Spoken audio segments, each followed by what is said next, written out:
749 രാവ്. അവൾ പറഞ്ഞു, അല്ലയോ കീർത്തിമാനായ രാജാവേ. അൽ സമന്തർ രാജാവിന്റെ പുത്രി ജൗഹറ ആ യുവാവിനോട് ചോദിച്ചു, നിങ്ങൾ സത്യമായും ജുൽനാർ രാജ്ഞിയുടെ പുത്രൻ ബദർ ബാസിം രാജാവ് തന്നെയാണോ? അദ്ദേഹം മറുപടി നൽകി, അതെ എൻ്റെ മഹതി. അപ്പോൾ അവൾ പറഞ്ഞു, അല്ലാ എൻ്റെ അച്ഛനെ ഛേദിക്കട്ടെ, അദ്ദേഹത്തിൽ നിന്നും രാജ്യം എടുത്തു മാറ്റട്ടെ. ഇദ്ദേഹത്തിന്റെ നിഷ്ഠൂര മനസ്സിനൊരു തക്കതായ ശിക്ഷയാണ്.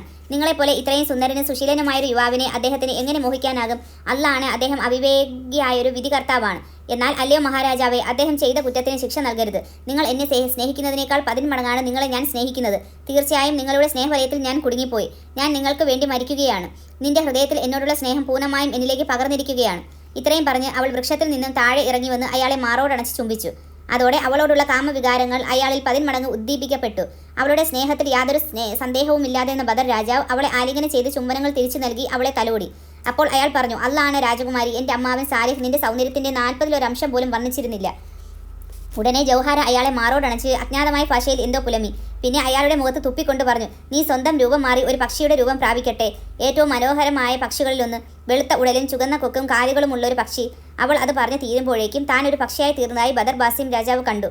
സുന്ദരനായ ആ പക്ഷി ശരീരം കുടഞ്ഞുകൊണ്ട് അവളെ തന്നെ നോക്കിയിരുന്നു. അപ്പോൾ തന്നോടൊപ്പം ഉണ്ടായിരുന്ന മാർസീന എന്ന അടിമ പെൺകുട്ടിയോട് പറഞ്ഞു, അല്ലാഹ് ഇയാളുടെ അമ്മാവിൻ്റെ ബന്ദിയായ എൻ്റെ അച്ഛൻ്റെ ജീവനെ ഓർത്ത് എനിക്ക് പേടിയില്ലായിരുന്നെങ്കിൽ ഞാനിവനെ കൊന്നേനെ. അല്ലാഹ് ഇവന് ഒരിക്കലും നന്മ നൽകരുത്. എത്ര നിർഭാഗ്യകരമാണ് നമ്മുടെ അടുത്തേക്കുള്ള അവൻ്റെ വരവ്. എല്ലാ ദുരിതങ്ങൾക്കും കാരണം അവൻ്റെ കടുംപിടുത്തമാണ്. നീ അടിമപ്പെണ്ണെ ഇവനെ കൊണ്ടുപോയി ദഹദ്വീപിൽ ഉപേക്ഷിച്ച് പോരുക. അവിടെ കിടന്നവൻ ദാഹിച്ച് ചാകട്ടെ. അങ്ങനെ മാർസീന ആ ദ്വീപിലേക്ക് അദ്ദേഹത്തെ കൊണ്ടുപോയി. അവിടെ ഉപേക്ഷിച്ച് തിരിച്ചു പോന്നേനെ. എന്നാൽ അവൾ സ്വയം പറഞ്ഞു, അല്ലാഹ് ഇത്രയും സുന്ദരനും രൂപഭംഗിയുമുള്ളവനുമായ യുവാവ് ദാഹിച്ചു പറഞ്ഞ് മരിക്കേണ്ടവനല്ല.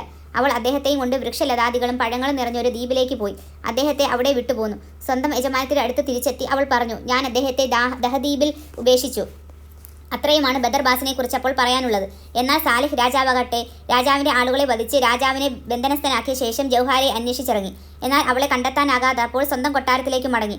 അമ്മയോട് ചോദിച്ചു, എൻ്റെ സഹോദരി പുത്രൻ ബദർ ബാസിം രാജാവ് എവിടെ?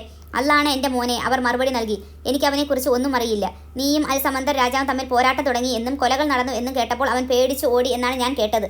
സാലിഹ് ഇതറിഞ്ഞു തൻ്റെ സഹോദരി പുത്രന് വേണ്ടി വേദനിച്ചുകൊണ്ട് പറഞ്ഞു, അല്ലയോ എൻ്റെ അമ്മേ, ഞങ്ങൾ ബദർ രാജാവിൻ്റെ കാര്യത്തിൽ വലിയ അനാസ്ഥ കാണിച്ചു. അവൻ മരിച്ചിരിക്കുമോ എന്നാണ് എൻ്റെ ഭയം. അൽ സമന്തർ രാജാവിൻ്റെ ഏതെങ്കിലും പടയാളിയോ അല്ലെങ്കിൽ രാജാവിൻ്റെ മകൾ ജൗഹറയോ അവൻ്റെ മേൽ ചാടി വീണിരിക്കാം. അതുകൊണ്ട് അവൻ്റെ അമ്മയുടെ മുന്നിൽ നമ്മൾ നാണം കെട്ടവരായി. അവൾ നമ്മളെ കുറ്റപ്പെടുത്തും. കാരണം അവളുടെ അനുവാദമില്ലാതെയാണ് ഞാൻ അവനെ കൊണ്ടുപോയത്. പിന്നെ രക്ഷാഭടന്മാരെയും ചാരന്മാരെയും കടലിലും മറ്റിടങ്ങളിലും ബദറിനെ തിരക്കാനായി വിട്ടു. എന്നാൽ അദ്ദേഹത്തെക്കുറിച്ച് യാതൊരു വാർത്തയും അവർക്ക് ലഭിച്ചില്ല. അവർ തിരിച്ചു വന്ന് സാലിഹ് രാജാവിനെ വിവരമറിയിച്ചു. അദ്ദേഹത്തിൻ്റെ ഹൃദയം ബദർ ബാസിം രാജാവിന് വേണ്ടി വിങ്ങിപ്പൊട്ടി. ഇത്രയുമാണ് ആ അമ്മാവനെയും മരുമകനെയും പറ്റി പറയാനുള്ളത്. എന്നാൽ മത്സ്യകന്യക ജുൽനാർ ആകട്ടെ അവരുടെ വേർപാടിനു ശേഷം അവരെയും പ്രതീക്ഷിച്ച് ദിവസങ്ങൾ തള്ളി നീക്കുകയായിരുന്നു. അവരുടെ മകൻ തിരിച്ചു വന്നില്ല. അവനെക്കുറിച്ച് യാതൊരു വിവരവും ലഭിക്കുകയുണ്ടായില്ല. അങ്ങനെ കുറേ ദിവസങ്ങൾ നിഷ്ഫലമായി കാത്തിരുന്ന ശേഷം അവൾ എഴുന്നേറ്റ് കടലിനടിയിലേക്ക് യാത്ര ചെയ്ത് അമ്മയുടെ അരികിലെത്തി. അവളെ കണ്ട അമ്മ എഴുന്നേറ്റ് ചെന്ന് അവളെ ആലിംഗനം ചെയ്ത് ചുംബിച്ചു. അതുപോലെ മത്സ്യകന്യകളായ പിതൃ സഹോദരി പുത്രിമാരും. പിന്നെ ബദർ ബാസിൻ രാജാവിനെ കുറിച്ച് അവൾ അമ്മയോട് ചോദിച്ചു. അവർ മറുപടി പറഞ്ഞു, എൻ്റെ മോളെ, അവൻ സ്വന്തം അമ്മാവനോടൊപ്പം ഇവിടെ വന്നു എന്നത് സത്യമാണ്. അവർ രത്നങ്ങളും മുത്തുകളും എല്ലാമായി ചെന്ന് അൽ സമന്തർ രാജാവിനോട് സ്വന്തം മകളെ നിന്റെ മകന് വിവാഹം കഴിച്ചു കൊടുക്കുവാനായി അഭ്യർത്ഥിച്ചു. എന്നാൽ അയാൾക്ക് അതിന് സമ്മതമല്ലായിരുന്നു. അയാളും നിന്റെ സഹോദരനും തമ്മിൽ വാക്കുതർക്കവും വഴക്കുമായി. അപ്പോൾ 1000 കുതിരപ്പടയാളികളെ ഞാൻ സാലിഹിന്റെ സഹായത്തിനായി അയച്ചു കൊടുത്തു. അവനും അൽ സമന്തർ രാജാവും തമ്മിൽ ഉഗ്ര പോരാട്ടം നടന്നു. നിന്റെ സഹോദരനെ അല്ലാഹ് സഹായിച്ചു. അവൻ രക്ഷാഭടന്മാരെയും സൈന്യത്തെയും കൊന്നൊടുക്കി അയാളെ ബന്ദിയാക്കി. അതിനിടയ്ക്ക് ഈ വിവരം നിന്റെ മകൻ്റെ ചെവിയിലെത്തി. അവൻ പേടിച്ച് നമ്മളിൽ നിന്നും ദൂരേക്ക് ഓടിപ്പോയി. നമ്മൾ അറിയാതെയാണ് അവനത് ചെയ്തത്. പിന്നെ തിരിച്ചെത്തിയിട്ടില്ല. അവനെക്കുറിച്ചൊരു വാർത്തയും ഞങ്ങൾക്ക് ലഭിച്ചിട്ടില്ല. അപ്പോൾ ജുൽനാർ സാലിഹ് രാജാവ് എവിടെയാണെന്ന് അന്വേഷിച്ചു. അമ്മ പറഞ്ഞു, അവൻ അൽ സമന്തറിൻ്റെ സിംഹാസനത്തിലിരിക്കുന്നു. നിന്റെ മകനെയും ജൗഹർ രാജകുമാരിയെ അന്വേഷിച്ച് പിടിക്കാനായി അവൻ എല്ലാ ദിശകളിലേക്കും ആളുകളെ വിട്ടിട്ടുണ്ട്. അമ്മയുടെ വാക്കുകൾ കേട്ട ജുൽനാർ മകന് വേണ്ടി വല്ലാത്ത വേദനയോടെ കരയാൻ തുടങ്ങി. തൻ്റെ അനുവാദമില്ലാതെ മകനെ കുട്ടിക്കൊണ്ടുപോയതിൽ അവൾക്ക് സഹോദരൻ സാലിഹിനോട് ഭയങ്കര ദേഷ്യം തോന്നി. അവൾ പറഞ്ഞു, എൻ്റെ അമ്മേ, എനിക്ക് സ്വന്തം രാജ്യത്തെക്കുറിച്ച് ഓർത്ത് പേടി തോന്നുന്നു. ഞാൻ നിങ്ങളുടെ അടുത്തേക്ക് വന്നത് ആരും അറിയാതെയാണ്. നിങ്ങളോടൊപ്പം ഞാൻ താമസിച്ചാൽ നാട്ടിൽ കലാപം ഉയർത്തപ്പെടുമോ എന്നും നമ്മൾക്ക് രാജ്യം നഷ്ടപ്പെടുമോ എന്നും എനിക്ക് പേടിയുണ്ട്. അതുകൊണ്ട് ഞാൻ ഉടനെ തിരിച്ചുപോയി നമ്മുടെ മകനെ അല്ലാഹ് തിരിച്ചെത്തിക്കുന്നതുവരെ ഭരണം ഏറ്റെടുത്ത് നടത്തുന്നതാണ് നല്ലത്. നിങ്ങൾ അവനെ മറക്കരുത്. അവൻ്റെ കാര്യം അവഗണിക്കരുത്. അവൻ എന്തെങ്കിലും ദോഷം സംഭവിച്ചാൽ തീർച്ചയായും ഞാൻ മരിക്കും. അവൻ അല്ലാതെ ഈ ലോകത്ത് എനിക്ക് മറ്റാരുമില്ല. അവൻ്റെ ജീവിതത്തിലൂടെയാണ് ഞാൻ ആനന്ദം കാണുന്നത്. അമ്മ മറുപടി നൽകി, സസന്തോഷത്തോടും സ്നേഹത്തോടും കൂടെ, എൻ്റെ മോളെ, അവൻ്റെ അസാന്നിധ്യത്തിൽ നമ്മൾ അനുഭവിക്കുന്ന ദുഃഖത്തെക്കുറിച്ച് പറയാതിരിക്കുകയാണ് നല്ലത്.